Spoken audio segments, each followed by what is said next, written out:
영국이란 나라는 이렇게 네 개로 나눠져 있잖아요. 그런데 영국의 그 북부 쪽, 북부 지역을 스코틀랜드라고 하죠. 근데 이 스코틀랜드의 한 호수에서 작은 배로 이렇게 승객을 이렇게 실어 나르는 한 노인 뱃사공이 있었다고 해요. 근데 이 노인 뱃사공 이분이 이제 승객을 이렇게 실어 나르는데, 이제 그날도 한 승객이 이제 그 배를 탔어요.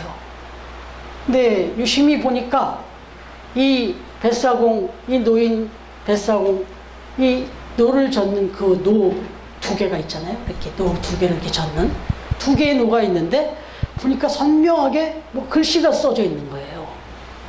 그래서 보니까 한쪽 노에는 faith, 믿음이라고 써 있고, 또 한쪽 노에는 액션, 실천, 행동, 이런 뜻이 딱 쓰여져 있더라고요. 그래서 좀 궁금하잖아요. 그 노에 두 개의 노에다가 한쪽에는 페이스, 한쪽에는 액션 딱 이렇게 써놓고 이렇게 노를 저으시니까 좀 궁금하잖아요. 그래서 이 승객이 물어봤다는 거예요. 어르신, 그 노를 적고 계시는데 그 양쪽 두 개의 노에 쓰여있는 글귀가 아주 인상적인데 그게 무슨 내용이죠? 무슨 뜻으로 그게 써놓으신 거죠? 물었다는 거예요. 그랬더니 이 노인이 씩 웃으시면서 한번 잘 보시기 바랍니다 하고는 그 자리에서 face라고 써있는 노를 한쪽만 딱 이렇게 저으시더라고요. 그랬더니 배가 어떨까요? 계속 빙빙빙빙빙 한쪽으로 도는 거예요.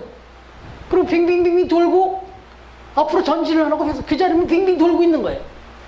그러더니 잘 보셨냐고. 그러더니 또 이번에는 오른쪽에 있는 액션이라고 써 있는 그 노만 또 막 계속 적는 거예요. 그러니까 또 역시 이 배가 앞으로 가는 게 아니라 빙글빙글빙글빙글 그 제자리만 돌더란 말이죠. 그러자 의미심장한 미소를 딱 띄고는 이번에는 페이스와 액션을 써 있는 두 노를 딱 잡고는 힘차게 젓더라는 거예요. 그랬더니 이 배가 이제서야 그제서야 앞을 향하여 유유히 재밌게 전진하더라는 거죠. 그러면서 딱 고개를 돌려서 보셨냐 하고 웃더라는 거예요. 그럼 아무도 이분이 크리스찬이 아니었나 싶어요. 그런데 왜 이 말씀 드리겠어요? 우리의 신앙, 우리의 믿음이라는 것이 바로 이런 것이구나 하는 걸 이것보다 잘 설명해 주는 게 없어요. 그렇잖아요. 우리의 이 믿음이라고 하는 것 생각해 보면 믿음이 없는 행위 의미 없습니다, 사실은. 또 더 중요한 거 있는데 행위가 없는 믿음은 이건 더 심각한 거예요. 그래서 이 행동과 믿음과 행동은 정말 함께 이게 한 몸으로 움직여졌을 때 그게 진짜 참된 믿음이고 거기에 능력이 나타나는 것이다 하는 걸 깨우쳐 주는 거죠. 여러분, 야고보서 2장 22절에 보면 야고보 사도 이 말씀에 이렇게 기록하고 있어요. 네가 보거니와 믿음이 그의 행함과 함께 일하고 행함으로 믿음이 온전케 되었느니라, 이렇게 말씀하세요. 뭐 이어진 말씀 또 여기 17절 앞에 말씀은 더해요. 행함이 없는 믿음은 죽은 믿음이다, 이렇게까지도 얘기하죠. 어쨌든 믿음은 행함과 함께 역사하고 행함으로 믿음은 온전케 된다, 이렇게 말합니다. 여러분, 여러분의 믿음은 어떤 것 같습니까? 우리가 지금 몇 주째 앞으로도 계속 묵상해 갈 이 사도행전, 이 사도행전이라고 하는 책 제목은 사도들의 행전이에요. 그런데 이 사도행전이라고 하는 것은 신약성경의 역사서다, 역사를 기록해놓은 역사책이다, 이렇게 얘기하는데 이 사도행전을 영어 성경에 보면 제목이 Acts라고 되어 있어요. Acts. 이게 뭐예요? 아까 액션. 행동하다, 실천하다. 행동하다, 실천하다, 활동하다. 이런 뜻이잖아요. 그러니까 이 사도행전은 말 그대로 활동이에요. 행동이에요. 액션이에요. 그냥 기록된 문서에 그치는 게 아니라 여기서 지금 기록된 내용들과 말은 다 액션으로 연결됐던 것들이라는 거예요. 여러분, 오늘 우리가 이제 묵상하는 이 사도행전 말씀을 보면 바로 거기에 연장선상에 있는 거예요. 어떻게 보면 스타트예요, 지금. 그런데 사실은 이 오순절에 성령의 능력을 받은 믿음의 사도들이 그 믿음을 가지고 예루살렘과 온 유대와 사마리아와 땅끝까지 나아가서 활동하고 액션을 취해서 이룩한 그런 역사를 기록해놓은 책이 사도행전이란 말이죠. 바로 오늘 그 부분을 기록해주고 있는 거예요. 사실은 오늘 말씀 베드로가 회중 앞에서 행한 오순절 날에 모여온 많은 사람들 앞에서 선포한 설교이기도 하지만 이건 증언이었어요. 그냥 단순한 설교가 아니었어요. 정말 육신으로 자기의 삶을 걸고 목숨을 걸고 전했던 증언이었습니다. 사실 이 베드로가 이렇게 담대하게 이렇게 말씀을 전하고 목숨을 걸고 증언을 할 수 있는 이런 위치까지 온 거, 이미 우리가 묵상하면서 말씀드렸지만 베드로가 그만한 사람이 못 됐어요. 다시 말하면 믿음은 있었는지 몰라도 그 믿음을 표현하는 데는 아주 연약했던 그런 사람이었잖아요. 한 번, 두 번, 그것도 부족해서 세 번째 부인할 때는 저주까지 하면서 부인했어요. 자기 믿음을 드러내야 되는 상황이 됐을 때 액션으로 보여줘야 되는 상황에서 아니다 이거예요. 그 믿음을 드러내는 걸 두려워하고 주저했던 사람이 바로 이 베드로였단 말이에요. 그런데 오늘 말씀을 보면 이 베드로가 자기의 믿음을 강력하게 드러냅니다. 그것도 한 그 여종의 지적에서도 부인했던 그 두려워 떨었던 이 베드로가 지금 수천 명이 모여 있는 곳에서 거기에는 지금 예수님을 잡아 죽였던 사람들도 있고 이런 이야기를 하면 당장 연행될 수도 있는, 당장 목숨이 걸릴 수 있는 그런 상황인데 그들 앞에서 당당하게 말씀을 전합니다. 이건 단순히 말이 아니었어요. 액션이었어요. 액션. 여러분, 어떻게 이런 일이 가능했느냐? 우리 이미 묵상했지만 이 말씀 이전에 우리가 경험한 것처럼 성령의 역사였습니다. 하나님의 영이 임재해서 그 영이 불꽃꽃처럼 임해서 변화시켜놨던 거예요. 바꿔놨던 거예요. 능력으로 나타났던 겁니다. 그게 그대로 지금 베드로의 이 자세에서 거침없이 외치면서 이런 말씀을 전할 수 있었다. 사실 생각해보면 베드로는 담대한 것까지도 좋지만 또 이렇게까지 말씀을 막 구약의 말씀을 선지자들의 예언을 해석하고 그걸 그 자리에서 선포하면서 이렇게 전할 만큼 신학적, 아니 어떤 성경적 그런 견해가 확실한 사람도 아니었어요. 아시는 대로 베드로는 어부 출신으로 적어도 이 어떤 지식적으로는, 배움적으로는 좀 약한 분이었어요. 그런데도 성령의 임재를 입고 말씀의 은혜를 입고 나서는 담대하게 선포합니다. 거기도 목숨까지 걸고. 이게 지금 베드로가 이렇게 선포할 수 있었던 것이, 이게 정말 베드로의 능력이 아니라는 것을 여실히 보여주는 것은 이미 말씀드린 대로 16절부터 21절까지 해서 요엘서 말씀을 인용해서, 요엘 선지자의 그 말씀을 인용해서 선포하는 모습,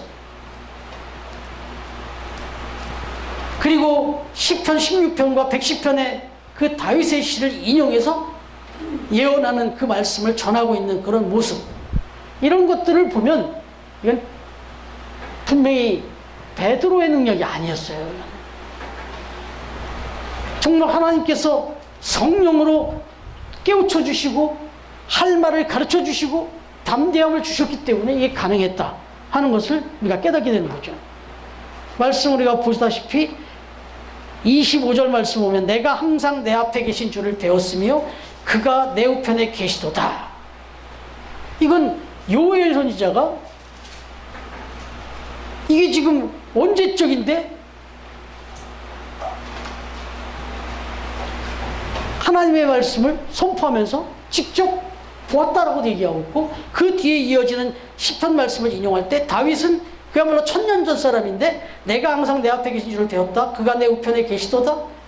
그리고 이어지는 말씀 27절 28절에 보면 이는 내 영혼을 음부해버리지 아니하시며 주의 거룩한 자로 썩음을 당하지 않게 하실 것입니다. 여기서 얘기하는 이 내 영혼은 이건 또 다윗이 아니라 예수님이에요. 이런 말씀들을 지금 당당하게 전하고 있는 거예요. 이 예언의 말씀들, 정말 이거 해석하기도 어려운 이 말씀들을 지금 베드로가 선포하면서 당당하게 외치고 있다. 이런 것을 볼 때 지금 다윗이, 이 베드로가 이렇게 자신이 받은 바 그 은혜, 자기가 느낀 바 그 은혜를 이렇게 말씀을 전할 수 있었던 것은 성령의 역사였다. 그래서 저와 여러분이 정말 믿음을 갖고 신앙생활을 하지만 우리가 적어도 우리 삶의 자리에서 이렇게 담대할 수 있고, 그리고 또 이렇게 하나님의 이 복음의 진리와 이 신비를 깨달아 알고 전할 수 있기 위해서는 성령의 도우심을 받아야 되는 거죠.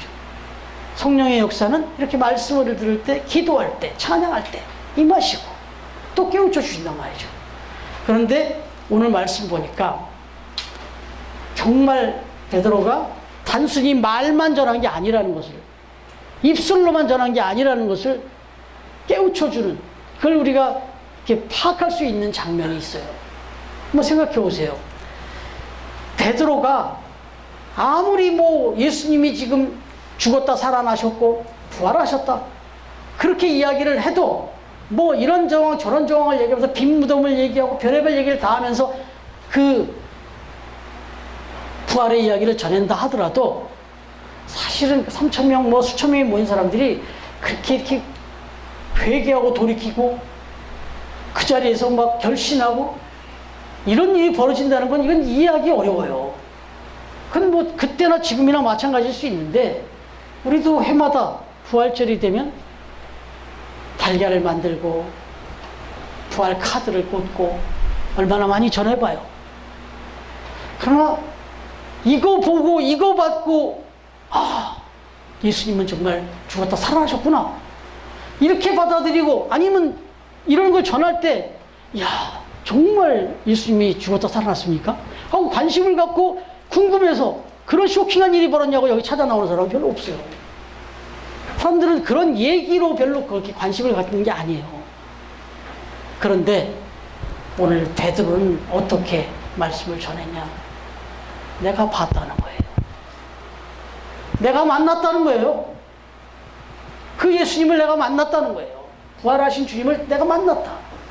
그리고 그 부활하신 주님이 역사하셔서 성령을 보내주셔서 내가 지금 당신들 앞에서 이런 난곳 방언으로 여러분들 각자의 말로 알아듣는 그런 언어로 내가 막 말을 선포할 수 있는 거 내가 하는 게 아니다.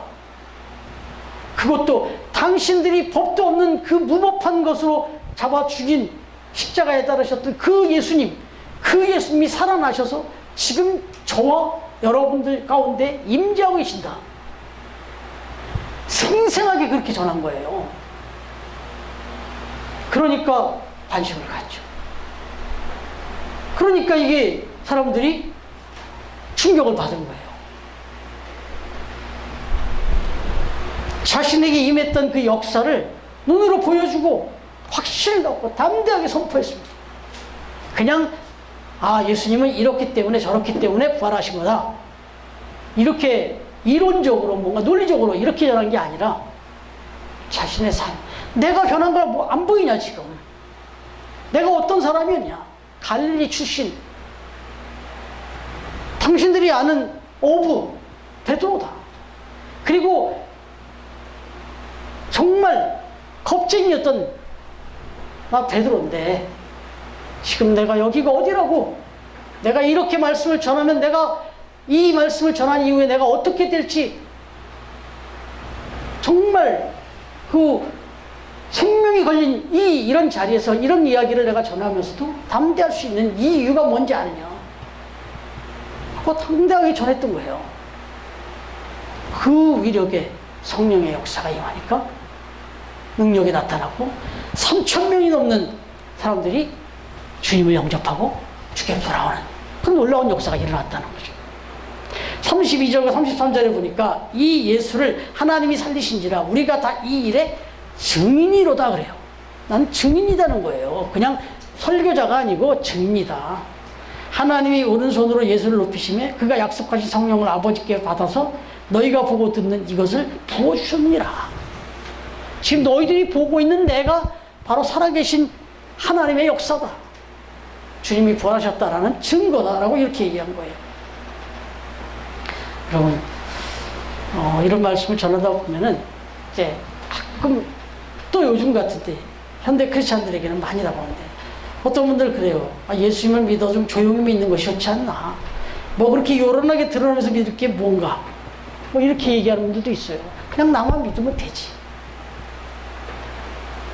나만 잘 믿으면 되지 뭐 굳이. 사실 시대적으로 또 우리 교회들이 욕을 많이 먹기도 하고 또 성직자들이 또 정말 모범을 보이지 못해서 지탄을 받게 되다 보니까 부끄러울 때도 있어요. 그럼에도 불구하고 이렇게 위축되고 정말 이게 예수를 믿는지 교회를 다니는지 전혀 티도 안 내고 오히려 그걸 들킬까봐 두려워하는 듯한 모습, 이런 모습까지 보이면서 살아간다면 거기서 어떤 능력이 나타나겠어요? 거기서 어떤 변화가 일어나겠냐? 분명히 저와 여러분 안에 믿음이 있습니다. 제가 봐도 우리 처음 가족 성도님들의 그 면면에 정말 부인할 수 없는 정말 큰 믿음들이 있는 것을 확인해요. 근데 그 믿음이 액션으로, 이 믿음이 하나의 노라면 액션이 같이 할 때 우리의 믿음은 세상을 가르고 당당하게 나아갈 수 있다는 얘기죠. 그러기 위해서는 저와 여러분이 증인이 되어야 된다는 거죠. 증인.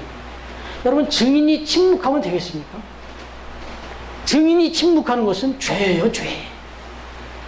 증인이 증언을 하지 않고 침묵하면 이건 죄인입니다. 죄를 짓는 겁니다. 왜요? 내가 증언하지 않음으로 인해서 무고한 사람이 죄인이 될 수 있기 때문에, 죄인을 만들어버릴 수 있기 때문에.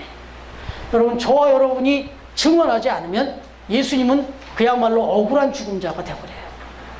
불쌍한 죽음자가 되어버리는 거예요. 그건 아니잖아요. 여러분, 오늘 베드로는 목숨을 걸고 드러냈어요. 그럼 단순히 말이 아니었어요. 액션이었습니다. 나를 죽이려면 죽여라. 나는 부활하신 주님을 만난 사람이다. 나는 죽어도 다시 살아날 수 있는 부활의 소망을 가진 사람이다. 라는 걸 보여준 거예요. 우리는 신앙생활 하면서도 우리 삶의 자리에서 조금만 이해관계가 올 것 같으면 이거 믿는다 소리를 안 하는 게 나을 것 같고, 이거 믿는다 소리 했다가 오히려 손해볼 것 같으면 아예 그걸 접어버릴 수 있는 그런 모습을 우리가 보이며 살 때가 또 얼마나 많은가, 이런 또 생각도 해보는 거예요. 사실은 우리가 기록된 말씀, 성령의 역사는 오늘날 완벽하게 우리에게 말씀으로 역사하세요. 영적으로 역사하십니다. 근데 우리가 느끼지 못하고 보지 못하니까 말씀으로 우리에게 역사하세요. 말씀이 생각나게 하셔서 역사하신단 말이에요. 그래서 우리가 하나님의 말씀대로 그 말씀을 묵상하고 그 말씀을 한 말씀이라도 붙들고 그 말씀대로만 산다면, 그리고 예수님께서 이 땅에 살아가시면서 보여줬던 그 삶의 그 모습들을 한 가지 한 가지씩만이라도 우리가 배워가면서 그걸 닮아간다면, 오늘 찬양한 것처럼 내가 다 할 수 없지만 알아가리라, 다 닮을 수 없지만 닮아가리라, 이런 마음으로 하나님께 살아가면 역사가 나타나게 되어 있다는 거죠. 여러분, 인도의 정신적 지주이면서 또 인도의 성자로도 불리는 사람이 있죠. 마하트마 간디. 이 간디라고 하는 사람은 크리스찬은 아니었어요. 크리스찬은 아니었는데 이 사람이 영국에 가서 유학을 하고 돌아오면서 바이블을 알았어요. 성경을 알게 됐어요. 그래서 이 성경의 내용을 깊이 묵상을 했어요. 그런데 이 간디가 성경 말씀을 읽으면서 깨달은 귀한 진리와 능력을 자기 삶에서 실천했어요. 자기 조국에서 실천을 했어요. 아시다시피 영국의 그 식민지로 부당한 처사를 그렇게 당할 때 이 조국을 구할 수 있는 능력이 그 어느 곳에도 없다는 걸 알았어요. 그런데 바로 이 복음, 이 십자가 안에 있다는 걸 알았어요. 예수 그리스도가 보여준 산상수훈의 그 내용들, 그리고 예수님이 십자가에 달려 돌아가실 때 그 십자가의 여정, 이 모습을 보면서 아, 이거구나 하고 깨달았어요.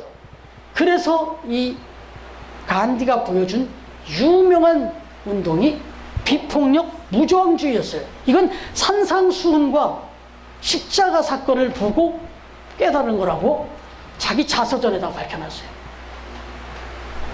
여러분, 간디가 이 메시지를 가지고 선포하면서 나아갈 때 비폭력 무저항을 외치면서 이 복음 산상수훈의 메시지를 전하고, 그리고 십자가 사건을 자기가 실제로 예수님이 걸어간 길을 걷습니다. 그래서 이렇게 메시지를 전할 때 인도의 지도자들이, 수많은 지도자들이 여기에 동참을 해요. 그래서 그 당시에 이 비폭력 무저항 운동을 펼칠 때 붙잡혀 들어간 인도의 이 지식층 인사들만, 지도자급 인사들만 20만 명이 넘었다고 그래요. 근데 이 많은 사람들이 그냥 그대로 비폭력 무저항으로 탁 외치면서 그냥 잡혀 들어갔다는 거예요. 가두면 그냥 갇혔다는 거예요. 정말 분노하고 그전까지 막 투쟁하고 했던 이 인도의 사람들이 곤봉으로 막 머리를 그렇게, 대나무 곤봉에 머리를 피 터지게 맞으면서도 그냥 묵묵히 그대로 정한 것이 감옥으로 다 그냥 끌려 들어갔다는 거예요. 여러분, 이 끌려가던 이 인도 사람들에게 한 판사가 물었다는 거예요. 영국인 판사가 억울하지 않냐. 좀 양심 있는 판사였나 봐요. 그런데 그때 이 끌려가던 인도 사람들 중에 이런 고백을 하면서 들어가더라는 거예요. 아버지여, 저들을 용서하여 주십시오. 저들은 지금 자기들이 무슨 일을 하는지 알지 못합니다. 이거 십자가에 달리실 때 예수님이 하셨던 기도예요. 이런 이야기를 했다는 거예요. 그야말로 힌두교 교인들이 영국의 대부분이 크리스찬들이었다는 거예요. 그 기독교인들이라고 할 수 있는 사람들한테 힌두교인이 아버지여, 저들을 용서하십시오. 하나님, 저들을 용서하세요. 저들은 자기들이 지금 하고 있는 일이 뭔지를 모르고 있습니다. 이렇게 기도하며 끌려갔다는 거예요.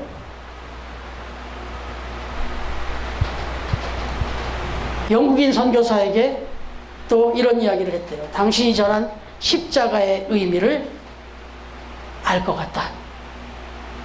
당신이 전한 십자가의 의미를 이제야 알 것 같다. 우리는 그 십자가를 지고 갈 뿐이다. 이렇게 이야기를 하면서 감옥으로 갔죠.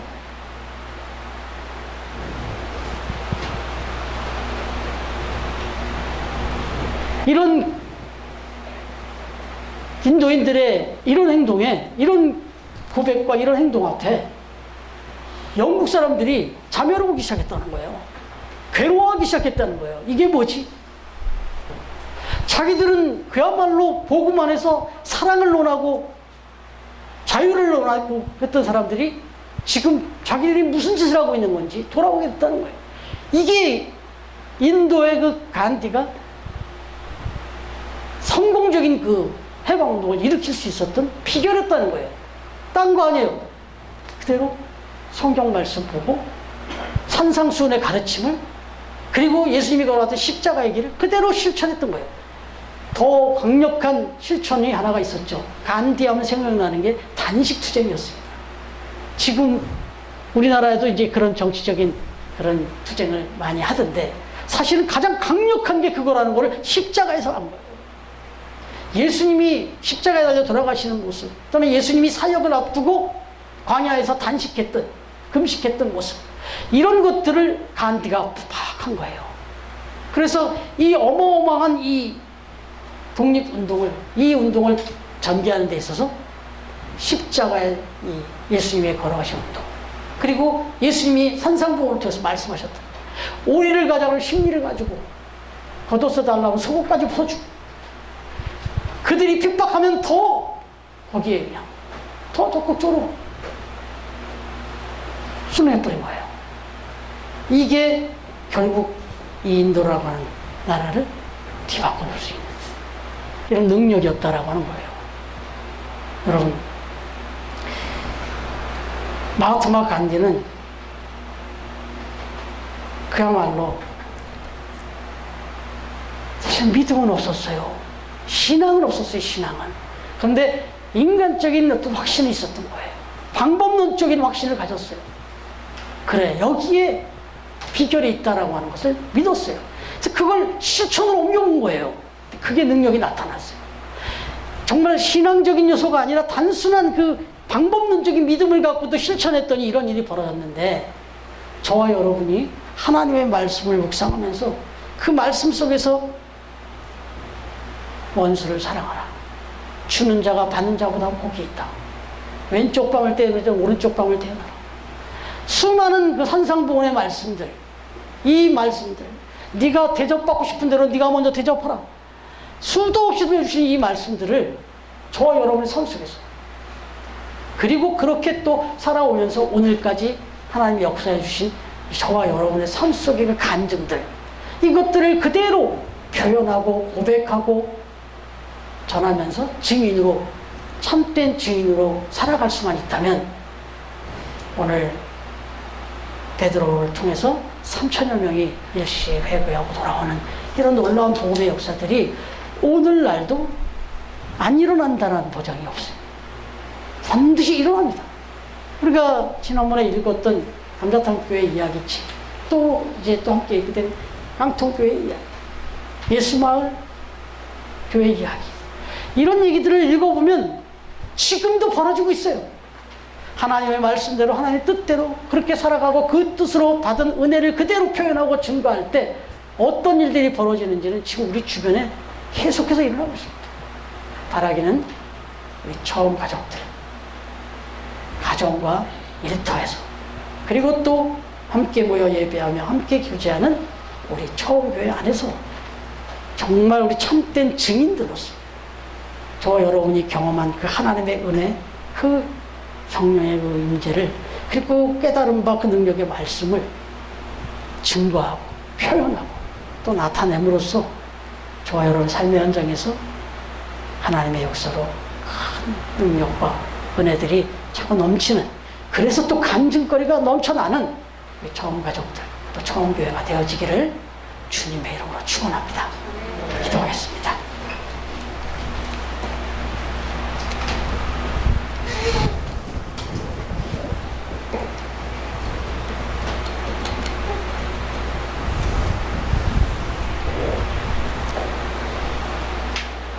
오순절 마가의 다락방에 성령으로 임재하셔서 때로는 좌절하고 때로는 실패하고 때로는 무력했던 그 제자들, 그 성도들에게 능력을 주시고 은혜를 주시고 간증을 주시고, 그래서 증인 삼으시고, 그리하여 하나님의 놀라운 역사들을 이루어 가셨던 것, 이제 우리가 다시 한번 말씀을 통하여 묵상합니다. 하나님, 오늘도 우리에게 주신 이 말씀과 이 믿음을 가지고 또 이제 우리의 삶의 현장에서 실천하며 증인으로서의 삶을 당당히 살아감으로 하나님이 주시는 은혜와 그 모든 또 열매들을 경험해 살아가기를 다짐하는 우리 처음 가족들 되도록 축복하여 주시옵소서. 오늘도 하나님께서 베풀어 주신 바 우리의 삶의 자리에서 지난 한 주간 열매 맺고 땀 흘려 수고하여 얻은 귀한 이 예물을 이제 이렇게 하나님 앞에 다시 한번 구별하여 이 물질의 주인이 되시고 우리의 삶의 주인이 되시고 우리의 건강의 주인이 되시는 주님께 구별하여 드리오니 주님 드린 손길마다 기억하시고 건강과 삶의 그 가정과 또 기업과 모든 하는 일들을 주님께서 붙잡아 주시고 역사하여 주시고 또한 합당한 열매로 축복하여 주시옵소서. 하나님, 이 예물이 쓰여지는 곳에서 하나님의 복음의 역사가, 능력의 역사들이, 귀한 열매들이 맺혀지게 하시고 하나님의 나라가 확장되며 하나님의 뜻이 이 땅에 이루어지는 귀한 예물로 쓰임받는 그런 역사를 허락하여 주시옵소서. 이제는 우리 주님 예수 그리스도의 은혜와 하나님의 사랑과 성령님의 교통하시는 은총이 오늘도 주의 말씀 앞에서 다시 한번 결단하고 또 다짐하여 이제는 우리의 삶의 자리로 나아가서 받은 바 은혜와 하나님이 함께 해주신 그 역사를 삶으로 입술로 증거하며 증인된 삶을 살아감으로 하나님의 그 역사를 만방에 알리며 또 저 죽어가는 영혼들을 구원하는 일에 쓰임받는 그런 귀한 하나님의 그 동역자들이 다 되어질 것을 다시 한번 다짐하는 우리 처음 가족들, 머리 위에 가정 위에, 그리고 삶의 자리 위에 기업과 직장 위에, 그리고 오늘도 주의 이름으로 예배할 수 있도록 이렇게 귀한 장소 허락해 주신 세이브전과 기쁨의 집 위에 주의 이름으로 예배하는 모든 주의 백성들 위에 이제로부터 영원토록 함께 해주시기를 간절히 축원하옵나이다. 아멘.